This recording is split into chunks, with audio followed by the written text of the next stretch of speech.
My divine encounter. I first had my divine encounter shortly after I became a Christian. Meeting with God in visions, hearing the voice of God audibly, etc. were encounters that helped to ignite the passion in me for the revelatory knowledge of God. I have seen and spoken to angels face to face, but have been graced to hear the audible voice of God. By virtue of His grace, I have experienced the heavenly realms that I am not instructed to speak about here. I remember one night, I called forth the literal sword of the Spirit, asking God to put it in my hand. To my amazement, I felt a heavy weight came in my hand.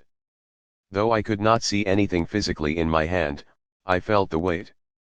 When this happened, I immediately saw all the demons that were in the yard fled away instantly. There is a difference between a divine encounter and a supernatural encounter. Most Christians are looking for a supernatural encounter, but God wants to give us a divine encounter. When Moses went to the house of Pharaoh, he had a supernatural encounter with the servants of Pharaoh who turned their rods into serpents.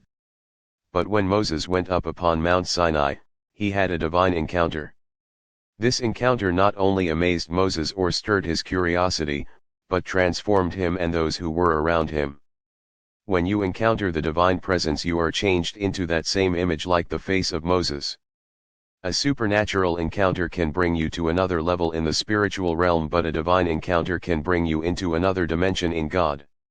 This is the reason we ought to seek the divine order of the blueprint of the will of God for the nations. God is raising up a battalion of militant soldiers for Christ who will, with the zeal of the Father, take cities, nations, and countries by prayer and intercessory strategy. God's pathway to enter into the domain of men is holiness and ardent prayer. God is calling His people to travail and endure in agonizing prayer. The warriors of God must arise and take their place as soldiers in the army of the living God.